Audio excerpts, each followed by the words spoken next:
کے خاص سے آج ہم ماہ رمضان مبارک کے مقدس مہینے کے روزوں، تراویح، ذکر اذکار کی نعمتوں، عشرہ رحمت و بخشش و مغفرت کے بعد ماہ شعبان المکرم کی ابتدا پر اللہ کی حضوری میں اس کے انعامات پر اس کا شکر عظیم بجا لانے کے لیے اللہ کے گھر میں جمع ہو رہے ہیں۔ یہ میری آپ کی خوش نصیبی ہے کہ اللہ تعالیٰ نے ہمیں جہاں رمضان کی نعمت دی، روزوں کی توفیق دی، وہاں اللہ پاک نے ہمیں آج اپنی بارگاہ میں اپنے ان انعامات پر شکر گزاری کے لیے حاضری کی توفیق بھی عطا فرمائی۔ اللہ پاک نے قرآن کریم کی سورہ بقرہ کی آیت نمبر 185 میں ارشاد فرمایا، یرید اللہ بکم اليسر، اللہ کا ارادہ، اللہ کی چاہت تو یہ ہے کہ وہ تمہارے لیے آسانیاں پیدا فرمائے۔ اللہ بندوں کے لیے آسانیاں چاہتا ہے، وَلَا يُرِيدُ بِكُمُ الْعُسْرَ، اور اللہ کسی بندے کی تنگی نہیں چاہتا، پریشانی نہیں چاہتا۔ یہ بڑا معنی خیز جملہ ہے۔ ہم جب اچھا دور چل رہا ہوتا ہے، آسانیوں کا دور چل رہا ہوتا ہے، تو کہتے ہیں جی بس محنت بڑی کی تھی ہم نے، تب یہ سب کچھ ہے۔ لیکن جب مشکل آ جائے اور تنگی آ جائے تو ہم کہتے ہیں بس اللہ کی مرضی، اللہ کی طرف سے ایسا ہی لکھا ہوا تھا۔ یہ دیکھیں قرآن مجید کے بالکل اپوزٹ ہمارا جملہ ہوتا ہے، وہ جی اللہ نے ایسے ہی لکھا تھا، وہ کہتا میں ایسا نہیں لکھتا، وَلَا يُرِيدُ بِكُمُ الْعُسْرَ، میں تمہاری تنگی پسند ہی نہیں کرتا۔ کیا بات ہے، کیا بات ہے۔ اللہ کہتا ہے میں تو یہ چاہتا ہوں کہ تمہارے لیے آسانیاں پیدا ہوں۔ آسانی خوشحالی میں ہوتی ہے یا تنگی میں ہوتی ہے؟ خوشحالی میں ہوتی ہے۔ اور ساتھ ہی اس نے کہہ دیا کہ میرا کوئی ارادہ نہیں ہے کہ میں تمہارے لیے کوئی تنگی پیدا کروں۔ تنگیاں ہماری اپنی وجہ سے پیدا ہوتی ہیں، تنگیوں کے، بدحالیوں کے ذمہ دار ہم خود ہوتے ہیں، اور خیر، اچھائی، خوشحالی یہ اللہ کی طرف سے ہوتی ہے۔ یہ سوچ میں جو صحیح راہ ہے اس کو اپنانا ضروری ہے۔ اور آج یہ دن اس حوالے سے اہم ہے کہ ہم آج یہ عزم مصمم کریں گے آنے والا سال ہم اس اسلوب کو خود بھی اختیار کریں گے اور اپنی نسلوں کو بھی اثر کریں گے کہ بھائی جب بھی کوئی نعمت ملے، کوئی کامیابی ملے، کسی کا بچہ پیپر دیتا ہے کامیاب ہو جاتا ہے، تو وہ یہ نہ کہ میں نے بڑی محنت کی تھی، وہ کہے کہ اللہ کی طرف سے۔ یہ کس کی طرف سے؟ اللہ کی طرف سے۔ اور اگر کوئی ناکامی آ جائے، کوئی مشکل پریشانی آ جائے، کوئی تنگی آ جائے، تو یہ کہیں کہ یہ ہمارے اپنے اعمال کا نتیجہ ہے، یہ ہماری اپنی بدعمالیوں کی وجہ سے ہے، کہ ہم نے خود خرابی کی ہوئی تب ایسا ہو گیا۔ اللہ ایسا نہیں ہے کہ وہ ایسا کرے۔ یہ ہے وہ سوچ جو ایک مسلمان کو اپنانی چاہیے اور اپنی نسل کو دینی چاہیے۔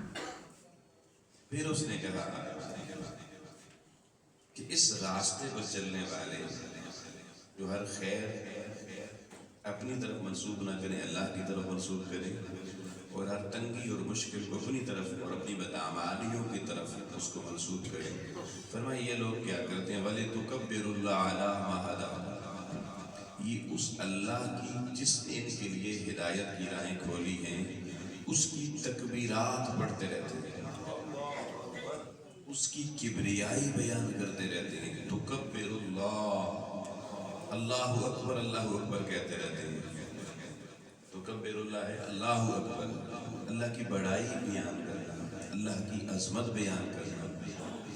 اور اس لیے عیدین کے موقع پر حضور علیہ السلام کا طریقہ جو ان امت کے لیے مسنون بھی ہے کہ کہ حضور کثرت سے عیدین والے دن تکبیرات پڑھتے تھے، اللہ اکبر لا الہ الا اللہ واللہ اکبر وللہ الحمد۔ یہ حضور کا معمول تھا، اس لیے حضور نے جو خطبے دیے عید کے ان میں بھی یہ تکبیرات بار بار اور قرآن مجید بھی دیکھیں یہ بتا رہا ہے کہ جب یہ آسانیوں والے دن، یہ نعمتوں والے دن ملیں تو اس میں لِتُكَبِّرُوا اللَّهَ عَلَىٰ مَا هَدَاكُمْ، تو اللہ نے یہ جو ہدایت کے سامان تمہیں دیا اس پر تم بھی اللہ کی تکبیر، اللہ کی کبریائی کا بیان کیا کرو۔ اب دیکھیں نا، ایک چھوٹا سا ایک بچہ آپ کے حسین میں گھر میں کھیل رہا ہے، آپ پورا دن عید والے دن اگر بآواز بلند گھر میں پڑھیں گے، تھوڑی تھوڑی دیر بعد اللہ اکبر لا الہ الا اللہ واللہ اکبر وللہ الحمد، وہ پوچھے گا بابا کیا کر رہے ہو؟ تو آپ کہیں گے میں اللہ کی بڑائی بیان کروں۔ بیٹے آج عید کا دن خوشی کا دن ہے، اور اس لیے بھی ساتھ ایسا عمل کرو کہ تو لعلکم تشکرون، اس سے تم میرے شکر گزار بندے بن جاؤ۔ یعنی اللہ کو اپنے شکرانے کے طور پر اپنی بارگاہ میں یہ تکبیرات بڑی پسند، اپنی بڑائی بیان کرنا، اپنی کبریائی بیان کرنا، ہم اپنی بیان کرتے ہیں، اس کی نہیں کرتے، یہ ذہن رکھیں۔ اور پھر ان دنوں کو اس امت کے لیے کیوں مخصوص کیا گیا؟ حالانکہ حضور نبی اکرم صلی اللہ علیہ وآلہ وسلم مکہ میں رہے، کوئی عید نہیں تھی، نماز بھی نہیں تھی، آپ مدینہ پاک تشریف لے کے، یہ صحیح بخاری شریف کی حدیث نمبر 3931، بلکہ پہلے آپ کو سنن ابو داؤد سے حدیث سناتا ہوں، 1134 نمبر، 1134 نمبر ہے۔ حضور علیہ السلام قادم رسول اللہ صلی اللہ علیہ وآلہ وسلم المدینہ، حضور نے شہر مدینہ میں قدم رکھا، آپ مدینہ پاک میں ہجرت کر کے تشریف لے آئے، تو آپ نے وہاں پہ دیکھا کہ لہم یومان یلعبون فیہما، کہ مدینے کے لوگ 2 دن ایسے آتے ہیں سال میں، ان 2 دنوں میں وہ پورا دن کھیل کھیلتے رہتے ہیں۔ یہ اس امت کے نوجوان طبقے کے لیے بہت خاص بات ہے۔ حضور علیہ السلام شہر مدینہ میں گئے، آپ نے دیکھا کہ اہل مدینہ سال میں 2 دن ایسے ہیں کہ یلعبون فیہما، ان میں لہو لعب، کھیل کود ناچ گانا، بس یہ کام کرتے ہیں، پورا دن یہ کام کرتے ہیں۔ تو حضور علیہ السلام نے اپنے صحابہ سے پوچھا ما ھذان الیومان، یہ 2 دن کس چیز کے 2 دن ہیں؟ کیوں لوگوں نے یہ 2 دن مخصوص کر رکھے؟ تو صحابہ کرام نے کہا حضور کہ ہم تو جاہلیت کے دور سے اب تک یہاں پر یہ 2 دن صرف تفریح کے سامان کے لیے ہیں، اس دن یہ 2 دن جو متعین کیے گئے ہیں اہل مدینہ نے، یہ کھیلنے کے لیے، وقت گزارنے کے لیے اور تفریح کے سامان کے لیے، بس ان کا یہ مقصد جہالت کے دور سے، پیچھے سے جاہلیت کے دور سے بھی چلا آ رہا ہے۔ آقا علیہ السلام نے جب یہ منظر دیکھا، اگر تو حضور علیہ السلام کو ان 2 دنوں میں امت کا بھی کھیل کھیلنا پسند ہوتا تو حضور کہتے تھے ٹھیک ہے تم بھی کھیل کھیلو، مگر حضور نے یہ نہیں کہا، حضور نے فرمایا ان اللہ قد ابدلکم فیہما خیر منہما، فرمایا سنو پھر میرے صحابیوں، اللہ نے تمہارے لیے اس سے بہتر 2 دن مقرر کر دیے، ان 2 دنوں میں تمہارے لیے خیر ہی خیر ہے، خیر ہی خیر ہے، بہتری ہی بہتری ہے، بھلائی ہی بھلائی ہے۔ یا رسول اللہ وہ کون سے 2 دن ہیں؟ فرمایا یوم الفطر و یوم الاضحیٰ، ایک عید الفطر کا دن ہے، دوسرا عید الاضحیٰ کا دن ہے۔ آئیے لوگوں، میرے کریم نبی صلی اللہ علیہ وآلہ وسلم نے ان 2 دنوں کا نام لے کر ان کو ان مدینے کی جہالت والے 2 دنوں سے الگ کر کے مسلمانوں کو بتا دیا کہ مسلمان دنیا میں صرف کھیل کھیلنے کے لیے پیدا نہیں کیا گیا، اللہ کی بڑائی بیان کرنے کے لیے، لِتُكَبِّرُوا اللَّهَ عَلَىٰ مَا هَدَاكُمْ، یہ ہدایت کیا مسلمانوں تمہیں اس لیے ملی ہے، یہ اس لیے نہیں ملی کہ کھیل کھیلتے رہو، کھیل سے منع بھی نہیں کیا، مگر فقط کھیل کھیلنا یہ مقصود زندگی نہیں ہے، بلکہ کیا ہے لتکبر اللہ، اللہ کی کبریائی، اللہ کی حمد اور اللہ کی عبادت کرو۔ اس لیے عید کے دن حضور نے متعین کر کے الگ سے مسلمانوں کو بتا دیا کہ مسلمان اس دن اللہ کی عبادت باقی دنوں سے بڑھ کے کریں گے۔ اور ہمارا معمول کیا ہوتا ہے؟ رمضان سارا نمازیں بھی پڑھ لیتے ہیں، تلاوتیں بھی کر لیتے ہیں، اور عید والے دن چھٹی کر کے بکی لو لعب، ہم بھی کھیل تماشے میں پورا دن گزارتے ہیں۔ اب میں پوچھنا چاہتا ہوں میری نوجوان نسل جو ہے وہ اس پہ غور کرے کہ اگر صرف کھیلنا ہی پورا دن ہوتا ہے۔ کئی بچوں نے پلان بناتے صبح صبح بھی میں نے راستے میں دیکھا تھا، وہ کئی بیٹ پکڑے ہوئے وہ بھی گراؤنڈوں میں جا رہے ہیں آج کھیل رہے ہیں۔ تو یہ جاہلیت والے لوگوں کا، جس کو میرے پیغمبر نے جس سسٹم کو مٹایا، جس نظام کے خلاف اسلام کو لایا، اس کا طریقہ کار آج بھی نسل ریکریشن سے حضور نے منع نہیں کیا۔ میں اس پہ بھی حدیث پڑھ دیتا ہوں، صحیح بخاری کی جس حدیث کا میں حوالہ دے رہا تھا 3931 نمبر حدیث ہے، حضرت عائشہ ام المؤمنین رضی اللہ تعالی عنہا راویہ ہیں، وہ فرماتی ہیں کہ عید والا دن تھا، عید الفطر والا دن، رسول کریم صلی اللہ علیہ وسلم میرے پاس تشریف فرما تھے کہ داخل ابی بکر کہ میرے والد گرامی حضرت ابو بکر صدیق رضی اللہ تعالیٰ عنہ ہمارے گھر میں داخل ہوئے، اور ہمارے گھر میں کیا ہو رہا تھا؟ تغنیات، دو گانا گانے والیاں گانا گا رہی تھی۔ کس کے گھر؟ حضور کے گھر۔ یہ بخاری کی حدیث پڑھ رہا ہوں۔ دو لڑکیاں حضور کے گھر میں گا رہی تھی، اور کیا گا رہی تھی وہ انہوں نے بتایا کہ ایک جنگ ہوئی بواس کی جنگ، تو یہ جنگ حضور کی ہجرت مدینہ سے پہلے ہوئی، اوس اور خزرج دو قبیلوں میں۔ اس جنگ کو مسلمانوں نے نہیں لڑا، لیکن اس کے پیچھے مسلمان تھے۔ کیوں؟ کیونکہ یہ سارے انصاری پہلے کافر تھے، اب حضور نے مدینے آنا تھا تو ماحول ایسا بنانا تھا کہ انصاری دو گروہوں میں تقسیم ہوتے ہیں، تاکہ ایک گروہ اپنی مخالفت کی وجہ سے پیغمبر اکرم صلی اللہ علیہ وسلم کے ساتھ عامل تھا۔ اب دشمن کو توڑنا پڑتا ہے، دشمن کو، ہم تو مسلمان آپس کو توڑتے ہیں ایک دوسرے کی، اصل کہانی ہے۔ تو وہاں پر حضور علیہ السلام نے جن لوگوں نے کلمہ پڑھا تھا رہنمائی حضور سے دی، اور انہوں نے جنگ بواس میں ان قبیلوں کی لڑائی ہو گئی، ایک قبیلے کو سپورٹ کر دیا مسلمانوں نے۔ اس کا نتیجہ یہ نکلا کہ وہ قبیلہ جنگ جیت گیا، اور اب وہ مسلمانوں کے قریب آ گیا۔ اب حضور جب آئے تو حضور کی چوکھٹ پہ بیٹھنے والوں میں اس قبیلے کے لوگ پہلے آنا شروع ہوئے۔ وہ جو جنگ بواس تھی نا، اس میں جو کامیاب ہونے والا گروہ تھا، ان کی عظمت کے حوالے سے یہ لڑکیاں حضور کے گھر میں بیٹھ کر کچھ اشعار پڑھ رہی تھی، تو غنیان گانے کوئی کہتے گا رہی تھی۔ اب حضرت ابو بکر صدیق رضی اللہ تعالیٰ عنہ جب رحمت عالم صلی اللہ علیہ وسلم کے کاشانہ اقدس پہ تشریف لائے تو آپ نے 2 مرتبہ جملہ حضور کے دروازے سے اندر داخل ہو کر کہا، حضرت عائشہ کی طرف دیکھ کے، اپنی شہزادی کی طرف دیکھ کر کہا کہ مزمار الشیطان مرتين، حدیث کے لفظ سے 2 دفعہ کہا کہ حضور کے گھر میں شیطانی آلات، یہ شیطان کے گانے باجے ادھر کیا کام کر رہے ہیں حضور کے گھر میں۔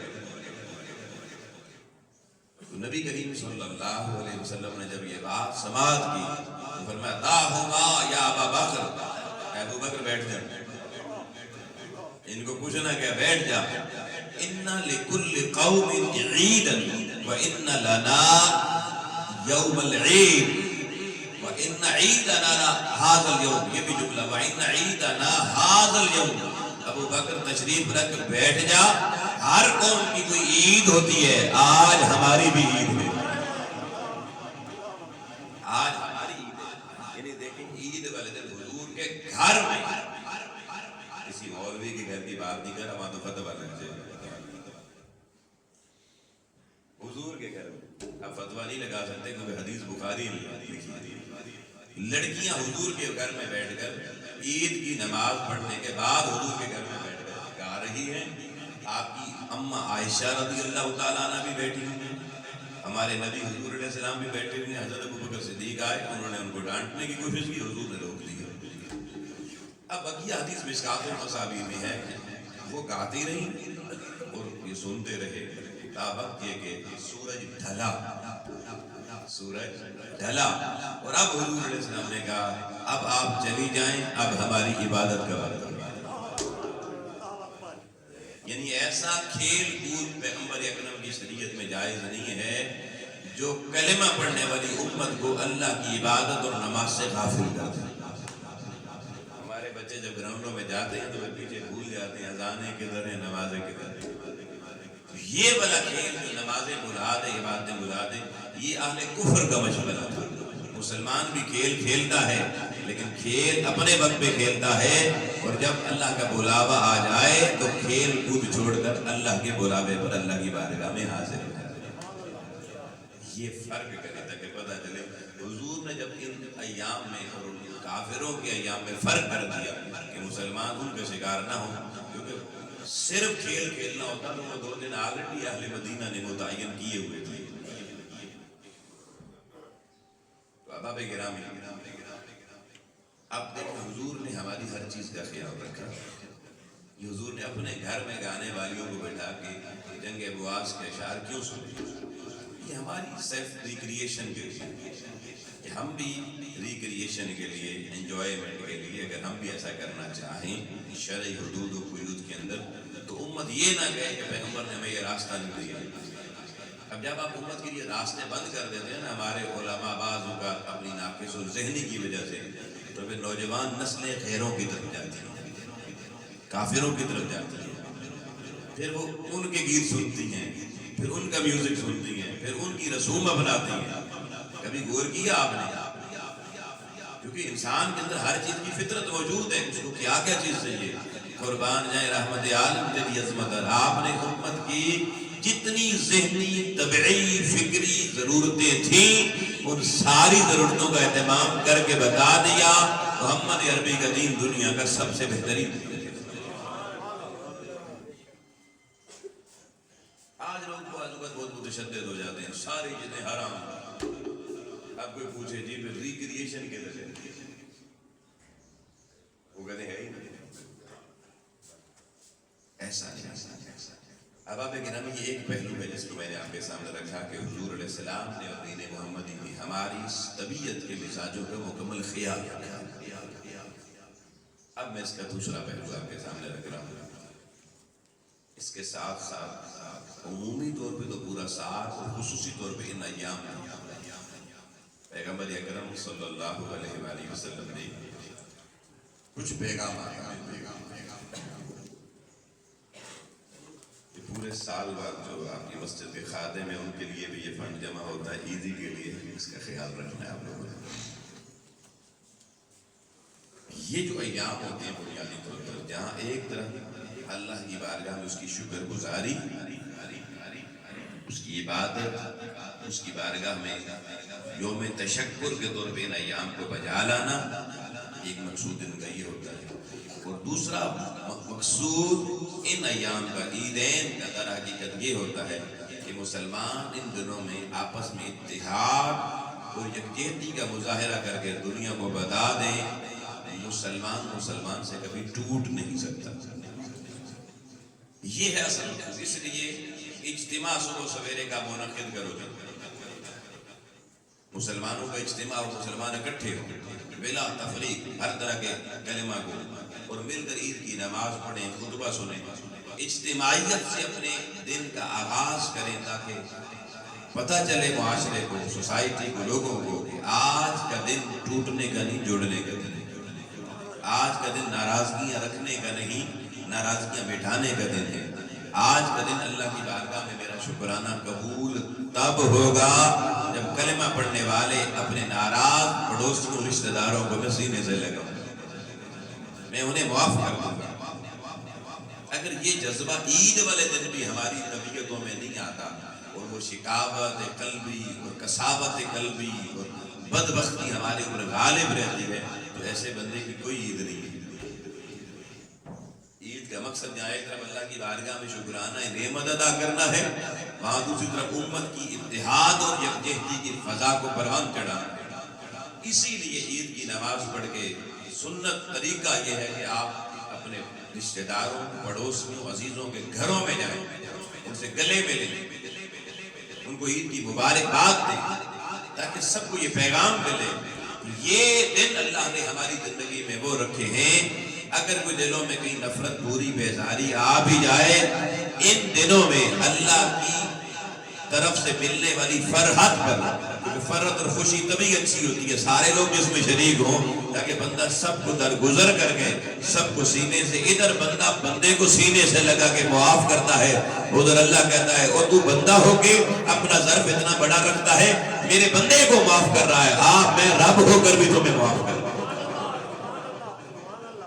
میں رب ہو کر بھی تمہیں معاف کر رہا ہوں۔ اب جو تو اللہ سے معافی کا طالب ہوگا وہ اس دن اللہ کی مخلوق کے ساتھ بھی معافی والا معاملہ کرے گا، گلے، شکوے، شکایتیں، جھگڑے یہ سب ختم کر دے گا۔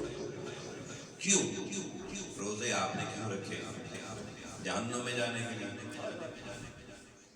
ہمت ہے تو کوئی کہہ دے ہاں اسی لیے رکھے، نہیں کہہ سکتے۔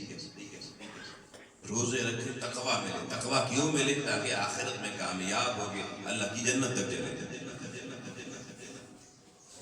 اب توجہ رکھنا جو جملہ بولنے جب صحیح بخاری شریف حدیث کی کتاب اور حدیث کا نمبر ہے 5984۔ آقا امام الانبیاء علیہ السلام نے فرمایا لا يدخل الجنت قاطع، فرمایا مسلمان سے تعلق توڑ کے جینے والا اللہ کی جنت میں کبھی داخل نہیں ہوگا۔ میں نہیں کہہ رہا بھائی، اللہ کے رسول نے کہا، امام بخاری صحیح بخاری میں اس حدیث کو لے کر آئے، حضور نے فرمایا جو بندہ مسلمانوں میں تعلقات قطع کرنے والا، ناراضگیاں اختیار کرنے والا ہوگا، وہ اگر اسی ناراضگی کی حالت میں مر گیا تو میں رسول عربی اس کے لیے اعلان کر رہا ہوں لا يدخل الجنہ، اس کا جنت میں داخلہ ہمیشہ کے لیے بند کر دیا جائے گا۔ اب مرنے کے بعد تو کسی کو راضی بندہ کر نہیں سکتا، تو جی قبروں سے اٹھ کے تو جا سکتی ہے، قیامت کے میدان میں کیا کسی کو راضی کرنے کا کوئی موقع ملے گا؟ نہیں، اس دن صرف اللہ اپنے محبوب کو راضی کرے گا، بس باقی کوئی کسی کو راضی نہیں۔ آج وقت ہے لوگوں، آج وقت ہے، آج اپنی نفرتیں مٹاؤ، اپنے اندر کے خوب سے باطن کو مٹاؤ، اپنی گردن کے سریے آج توڑنے کا، اللہ کی بارگاہ میں کیوں سر جھکائیں گے؟ ابھی یہ سریا ٹوٹ جائے، انا کا بت گر جائے، انانیت کی دیواریں گرا دی جائیں، اور یہاں سے اٹھو، ہر شخص کو سینے سے لگاؤ اور دعا کر کے مولا میں نے سینہ صاف کر لیا۔ بخاری کی حدیث ہے، صحابہ کی مجلس لگی ہوئی ہے، آقا کہتے ہیں صحابیوں ابھی ایک بندہ میری مجلس میں آنے والا ہے جس نے دنیا میں چلتا پھرتا جنتی دیکھنا، اس کو دیکھو۔ صحابہ کہتے ہیں بڑے شوق ہوا کہ یار کون اتنا خوش قسمت ہے جس کو حضور یہاں بیٹھے بیٹھے دنیا سے جنت کی بشارت دے رہی۔ کہتے ہیں ایک بندہ داخل ہو گیا حضور کی مجلس میں، ہم نے کہا حضور نے کہا یہی بندہ۔ اگلے دن پھر حضور کی مجلس لگی، پھر تھوڑی دیر گزری، حضور نے کہا ابھی پھر میری مجلس میں ایک بندہ آنے والا ہے جس نے دنیا میں کوئی جنتی دیکھنا، اس کو اتنے بجے کا وہی شخص کل والا آج پھر داخل ہو گیا۔ تیسرے دن بھی سیم واقعہ پیش آیا، حضور نے کہا ابھی ایک جنتی داخل ہونے والا ہے، پھر وہ بندہ داخل ہو گیا۔ ایک صحابی کہتے ہیں مجھے حیرت ہوئی کہ آخر اس بندے میں ایسا کون سا عمل ہے کہ حضور نے 3 دن لگاتار اس کے جنتی ہونے کی بشارت دی ہے۔ کہتے ہیں کہ جو جب تیسرے دن مجلس رسول ختم ہوئی وہ چلا بندہ، میں بھی اس کے پیچھے چل پڑا، تھوڑے آگے جا کے میں نے سلام دعا کر کے کہا بھائی اگر اجازت ہو تو میں 3 دن آپ کے ساتھ رہنا چاہتا ہوں۔ اس نے کہا بسم اللہ آ جائیں، تو مجھے مہمان نوازی کا موقع ملے گا۔ کہتے میں جانا اس لیے چاہتا تھا کہ میں جا کے دیکھوں اس بندے کا کون سا ایسا عمل یہ کرتا ہے کہ حضور نے 3 دن اس کے لیے جنت کی بشارت سنائی۔ دوستان محترم، وہ بندہ گھر چلا گیا، اس نے دیکھا دن گزر گیا، صرف نمازیں اس نے پڑھی، باقی اپنے کام کاج کی۔ رات ہوئی، عشاء کی نماز پڑھ کے سو گیا، فجر کو اٹھا جا کے بس فجر کی نماز پڑھی، کوئی معمول نہیں، کوئی لمبی تسبیح نہیں، کوئی لمبے سجدے نہیں، کوئی بڑی تلاوتیں نہیں، اور 3 دن گزر گئے، بندہ بڑا پریشان ہو گیا یار، حضور 3 دن کہتے ہیں کہ جنتی کی جنتی کی جنتی، اور مجھے کوئی اس میں آؤٹ اسٹینڈنگ بات نظر ہی نہیں آئی۔ تیسرے دن میں جانے لگا تو پریشان سے ہو کر اس نے پوچھا بھائی آیا تھا آپ کو مہمان نوازی میں کمی رہ گئی، کیوں پریشان جا رہے ہو؟ اس نے کہا جی آیا تو کسی اور خیال سے مگر وہ خیال پورا نہیں ہوا۔ اس نے پوچھا کیا بات؟ حضور کی بارگاہ سے 3 دن کی آپ کے لیے بشارت، میں تو دیکھنا چاہتا تھا آپ ایسا عمل کون سا کرتے ہیں، تو مجھے تو کچھ ایسا نظر نہیں آیا۔ آپ بتا سکتے ہیں کہ حضور نے کیوں اتنی بڑی خوشخبری سنائی، آخر کیا وجہ ہے؟ اس نے کہا یار میری زندگی میں اور تو کوئی ایسی چیز نہیں ہے، میں نارمل بس عام 5 وقت کی نماز پڑھ لیتا ہوں، کبھی کبھی تھوڑی تلاوت سے وہ کر لیتا ہوں، باقی اپنے سارے کام کاج کرتا ہوں۔ اس نے کہا پھر حضور نے بشارت کیوں دی؟ اب لوگوں سنیے گا جملہ۔ اس نے کہا میرا بس ایک معمول ہے کہ میں ہر روز اپنی زندگی بھر کے کام، دن بھر کے کام کرنے کے بعد جب رات کو اپنے بستر پر آتا ہوں، میں سوتا بعد میں ہوں، پہلے آنکھ بند کر کے اپنے باطن میں دیکھتا ہوں کسی بندے کا کینہ، کسی بندے کا بغض، کسی کی ناراضگی تو میرے سینے میں نہیں ہے، دیکھتا ہوں صاف ہے یا نہیں۔ اگر کسی کے بارے میں ذرہ برابر بھی میل ہو، استغفار اس کے لیے پڑھ کے اس کو معاف کر کے سینہ صاف پہلے کرتا ہوں، پھر سویا کرتا ہوں۔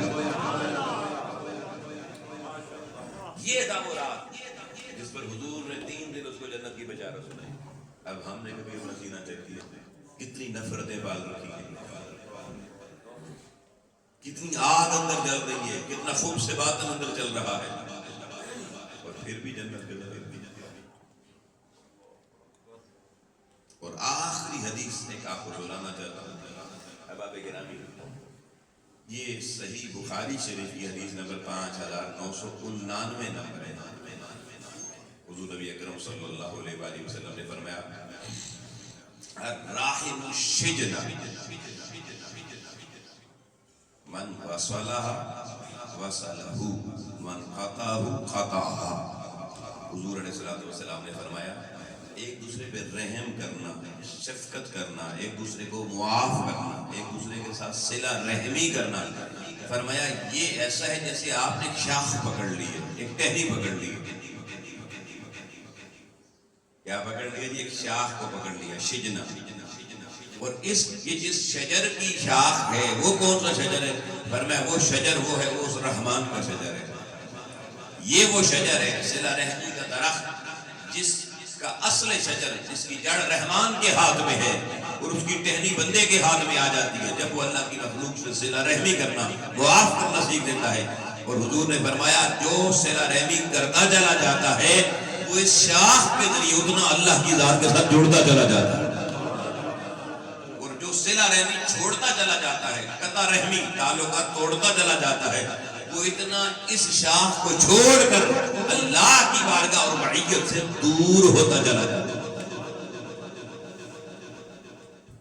اب آپ وقت عید کا ہو چکا، مگر جاتے ہوئے یہ جملے ضرور کہنا چاہتے ہیں۔ حضور نبی اکرم صلی اللہ علیہ وسلم نے بڑی خوبصورت تعلیمات دی، یہ بھی بخاری مسلم کی حدیث ہے کہ ایک وقت آگے حضور نے صحابہ کو کہا کون ہے جو کفار کے مقابلے میں، جب جنگ خندق ہوئی نا تو کفار کے حوصلے پست ہو گئے، اب لڑنے کی ہمت نہ رہی، تو وہ ادھر آئے ہجو پر، وہ اپنے شاعروں کو لے کر حضور علیہ السلام اور صحابہ کے خلاف پروپیگنڈا کرنا چاہتے ہیں شاعری میں۔ تو حضور نے بھی صحابہ کی مدد کو بلا کے کہا کون ہے جو ہماری طرف ان کو جواب دے۔ 3 صحابی کھڑے ہوئے، وقت ڈیٹیل کا بھی نہیں ہے۔ حضرت حسان بن ثابت نے کہا حضور میں آپ کی ثنا پڑھ کے اور ان کے وہ جو کافر مقابلے میں نا، ان کے جو عزیز رشتہ دار آپ کے مقابلے میں آتے ہیں ان کے خلاف شاعری میں کروں۔ حضور علیہ السلام نے کہا حسان بالکل درست، مگر جب تم ان کے خلاف شاعری کرو گے ان میں کئی ایسے کافر ہیں جن کا نسب میں محمد سے ملتا ہے تو میرے شجرے پر حرف آئے گا۔ آؤ ہم رشتہ داروں کو جب گالیاں دیتے ہیں اپنے شجرے کو کیسے کاٹتے ہیں؟ آقا کیا پتا رہے اپنا شجرہ کتنا قیمتی ہوتا ہے، اپنا خاندان کتنا قیمتی ہوتا ہے۔ آسان جواب تو تم کافروں کو دے گے مگر اس میں ہمارے بھی کئی چاچے مامے آ جائیں۔ انہوں نے کہا حضور میں ایسا کروں گا جہاں کسی کا نسب آپ سے ملتا ہوگا میں اس کو اس طرح بیچ میں سے نکال دوں گا اپنی شاعری میں سے جیسے مکھن میں سے بال نکالا جاتا ہے۔ حضور نے کہا تمہیں میرا شجرہ پتہ پتہ ہی نہیں ہے میری رشتہ داریاں کہاں تک جا رہی ہیں، حضور آپ بتائیں کیا کروں؟ حضور نے کہا صدیق اکبر کی چوکھٹ پہ چلا جا، ابو بکر میرا سارا شجرہ جانتا ہے، پہلے اس سے میں محمد کا شجرہ خاندان سیکھ لے، اس کے بعد شاعری کرنا، تاکہ محمد کا بھلے کوئی رشتہ دار میرا مخالف اور کافر ہی کیوں نہ ہو تیری شاعری کا شکار نہ ہو۔ کتنا خیال رکھا آپ نے۔ ہماری مائیں بچوں کو ددیال کی گالیاں دے رہی ہوتی ہیں، باپ ددیال کی دے رہے ہوتے ہیں، شجروں کی ایسی کی تیسی کر رہے ہوتے ہیں۔ آؤ یہ پامالی چھوڑو، یا اللہ کی بارگاہ میں توبہ کرو، اس سے پہلے کہ ہم اللہ کی بارگاہ میں بھی اظہار تشکر کر کے نماز عید کی طرف جائیں، دلوں کی طرف توجہ کر کے اپنے دلوں کو صاف کرو، کینے ختم کرو، نفرتیں ختم کرو، اور آج عہد کرو کہ مولا آج کے بعد ہماری زندگی میں نفرت نہیں محبت کے پودے لگیں گے، ہم انسانیت سے دور ہونے والے انسانوں کو سینے سے لگانے والے بنیں گے۔ خصوصاً رشتہ داروں کا پہلا حق ہوتا ہے، اور باقی ہر کلمہ کو انسان کی عزت کرنا، اسے سینے سے لگانا اور اس کے ساتھ رحم اور صلہ رحمی کرنا، یہ حضور کی طرف سے دین محمدی اور اللہ کے قرآن کی طرف سے ہمارے اوپر لازم قرار دیا۔ دعا ہے اللہ کریم کی ذات ہمیں یہاں اپنی بارگاہ کی شکر گزاری کی توفیق دے، اپنی مخلوق کے ساتھ نرم دلی کو صلہ رحمی کے جذبے عطا فرمائے۔ وآخر دعوانا الحمدللہ رب العالمین۔